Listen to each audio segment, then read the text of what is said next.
Hey guys, it is I, motherfucking Oki, and today we got another game of Leona gameplay in the bot lane, guys. So today we are not doing any of the meme builds, any of the more, kind of experimental builds. Today is kind of be a back to basics.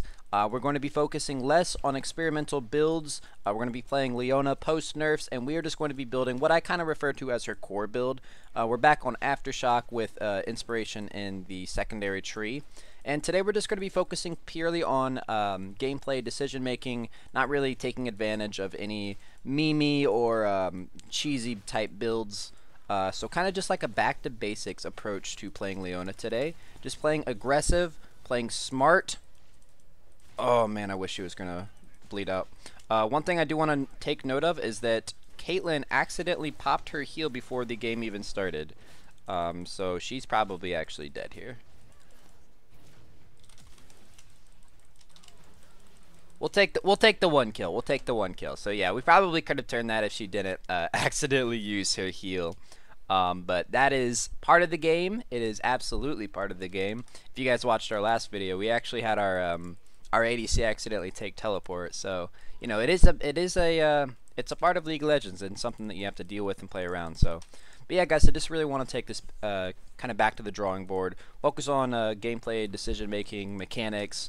The real meat and potatoes of this champion, rather than focusing on PTA Leona or any other cheesy / experimental builds. Not that I think that there's anything wrong with those builds. I do think that they make for really good.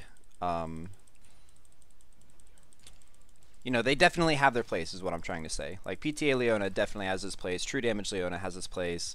But when I choose a champion in solo queue, if I choose a new main, for instance, that I'm going to play for 10 plus games, I look at him not from a perspective of like, oh, how many ways can I take this build, but more like, what is the core build? What is the core identity of this character? What is the build that I'm going to be playing basically every single game, and hoping to get at least a 50% win rate on it? Because that's all you need to climb, right? Okay, so we are fighting kind of an uphill battle here. The good news is that our heal is up very soon. Alright, we just got a ton of damage off on him. Braum was kind of asleep at the wheel. Didn't even throw his shield up for his buddy. He was caught out on a trap. Oh, my game just lagged. Okay, then. Alright, so looks like top lane is winning. Another thing I want to point out is that their jungler forgot smite. So again, this shit happens, guys. This is a very real part of the game. Caitlyn accidentally used her heal. Last video that we had, our Xayah ADC didn't even take heal on accident. It's just real, and it's frustrating to see your teammates do it, but you got to remember, everything bad that happens to your team happens to the other team as well. When people complain to me about like, oh, I can't climb because I get so many AFKs on my team. Well, the reality is, as long as you're not the one that's AFKing, it's way more likely for the other team to get the AFK. Alright, so we did just CC train him onto the trap. Unfortunately, he's got his shield up, and we are fighting in the middle of their minions, so that's going to be kind of a bad trade. And that's one of the things that we want to be looking for during this game, guys. Alright, I should be fine here. Just going to pop my W for extra defenses. We did get Braum's flash there, so I'm going to say we got more out of that than they did. Just going to keep chugging my potions, staying healthy. We got that Ignite Kane trying to pitch a tent bot. So yeah, our jungler should be reaching their mid to late game way faster. There's absolutely no way that Ignite Kane, no matter how good of a leash that he got, is going to be clearing faster than Quinn. Although he does have more kill participation than her. There you go. Good stuff, Quinn.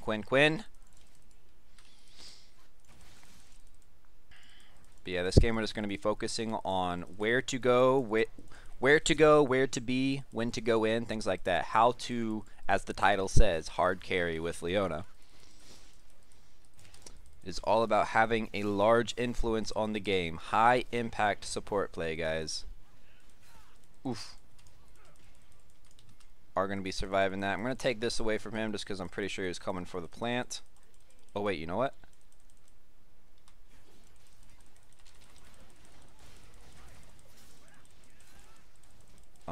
We should be able to win this. Yep. Caitlyn's going to be taking him down. I'm gonna save my ignite as well. So we got that. Oh my gosh, we are getting collapsed on. I'm gonna try to push Karthus away from Caitlyn and hope that my team's gonna come back for me and do the same, guys. Don't leave me, boys. Alright, we are all out. So yeah, what I want to talk about there is that a worse, not a worse, I'm not trying to toot my own horn here, but like kind of a less experienced support player would see that Karthus and that MF just like collapsing on that Caitlyn, and they would just let that Caitlyn die, and they would probably even blame Caitlyn for being out of position, because there were kind of a few opportunities for Caitlyn to get out, but she was dealing damage, she was doing her job.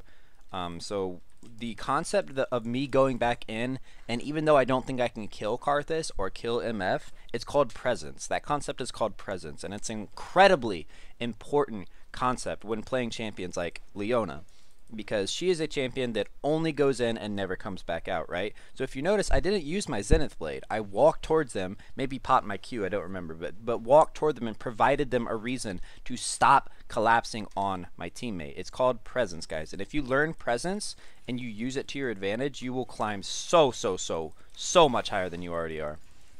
I promise you. It is seriously one of the most important concepts in the game. Another example of that concept is that when I see two people in a lane and MF, like for instance, is walking up and doing all this damage to me, and Caitlyn isn't attacking her. Perhaps I'm even running away, so I've got my back turned to MF, soaking all this free damage because I'm a melee champ versus a ranged champ, and Caitlyn isn't attacking her. That drives me wild. You've got to give the enemy a reason to stop putting free damage on your teammates. It's not always possible, but in many circumstances, almost always, it is possible to, you know, maybe not walk up and fully all in them, but just give them a reason, you know, pressure them with a reason to stop putting free damage on your teammate or stop going for the kill, etc. And I'll try to point out one or two more examples of that in this game, since that's I do believe that's a really important concept. You guys gotta learn pressure or presence. Alright, so I do have boots. And Karthus is immobile, so I might be looking for a roam here. Depends on how this wave ends up and how safely their bot lane is going to be playing. I might go for him there.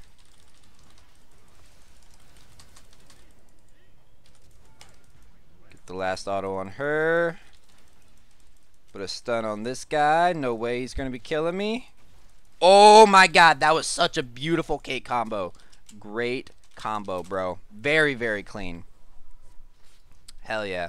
I think my ulti actually stunned both of them too, so Braum wasn't even able to you know, take away any of the damage with the shield. So yeah, guys, engages like that. So it's all about the decision-making process, right? I looked mid, and I was thinking out loud that maybe I would be roaming mid, and all of a sudden an opportunity presented itself.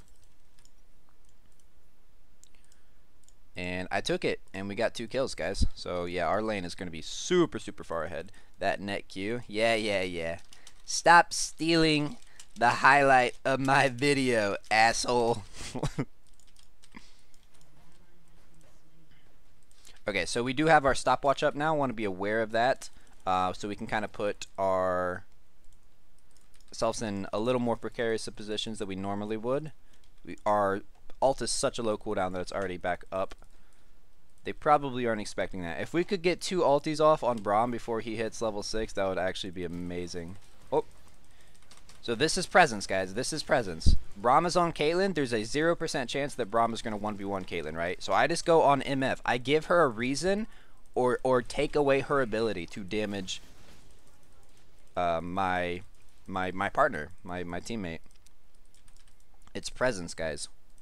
Presence. If I were to go on the Braum there, that, you know, a lower elo player might say like, oh, I'm peeling you, but not really. You're not taking the most direct approach to cutting off their highest and most threatening, their highest damage champion. Like, who is going to be hurting Caitlyn more, MF or Braum? Just go on the ADC, man. Go on the ADC. So once again, we killed, did we get both of them there? Can't remember. I was talking. But I still have my ulti up. Stun that for him because he takes way more damage when he's CC'd. Okay, I think we only killed MF there, actually. I am here. This Braum is so aggressive. Once again.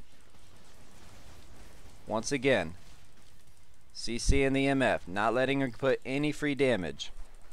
I missed my Zenith Blade there, but if you notice, I threw it in a way that if she walked forward and continued to try to put damage on Caitlyn, she would have been hit by it. So, you know, I could have played that better. I could have predicted her dodge actually landed on MF, and we probably could have killed her, but just about denying her the ability to do damage. Very, very important concepts.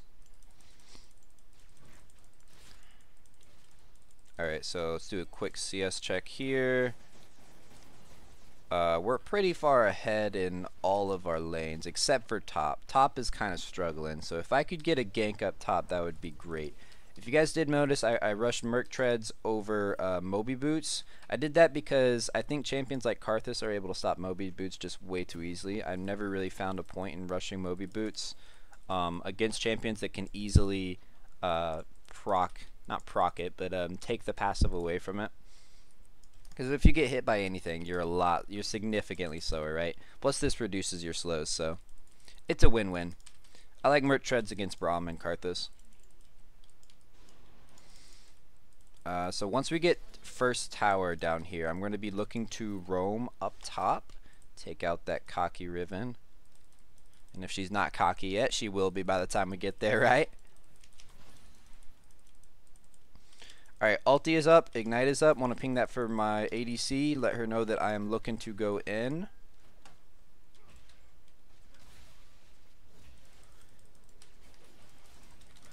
Ooh, okay. Not bad, not bad. We'll just use this for pressure. It's not going to be a kill situation. Okay. Yeah, didn't land a direct ult on my direct stun on my ulti. The auto Q auto out. Alright, there we go, boys. There we go.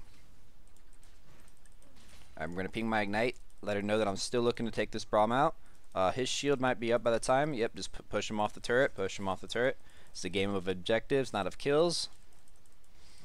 So if you've got a free turret, there's no reason to get greedy and die, and potentially die to their jungler.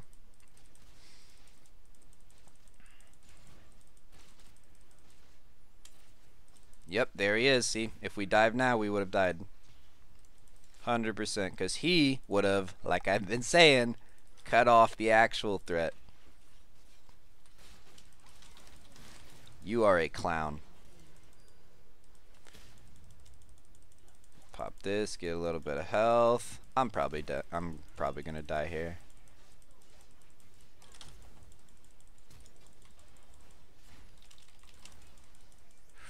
Oh my gosh, guys. It's gonna be close. Woo! Get me out of here, boys! Oh my gosh. Oh man, I thought she was gonna flash forward an ulti, but that's okay. I would much rather throw an ulti out like that and hit thin air than you know, hold on to my ulti until I die. It's up again in 70 seconds anyways. It was an ambitious play. I really thought she was gonna do the classic Riven flash forward and execute with her ult. 60 seconds on my ulti. I'm glad I live there. Okay. Kane's popping off, boys. He's hitting his power spike, Kappa. Alright, so another part of hard carrying as Leona is always kind of giving your ADC directions on where to go. Come mid, Kate. Kate is one of the best siegers in the game. And they do have a bit of wave clear with Karthus, but we have such a ridiculous lead that if you bring your ADC that is this far ahead mid, only good things are going to happen. So yeah, you always want to be giving your ADC tips, not in the sense that like, oh, I know better than you, but just, you know, telling her where you would like to be next on the map. So she's going to go back and buy. She's probably got a shit ton of gold. Oh, okay, she's staying. And there it is, guys. There's the forfeit. A 16-minute game. That is how you hard carry as Leona. Or, yeah, as Leona. I hope I've covered a couple of topics that you guys didn't know about, or maybe gone a little more in depth into them than you guys knew about before. This, I would definitely say, I had a large impact on this game. My teammates played great. It was a really fun game, and I thank you guys for watching. Let me know in the comments what you think about the game, and what do you think about kind of the core concepts of Leona, kind of this back to basics approach that I took to her this game. Thanks for watching. Peace.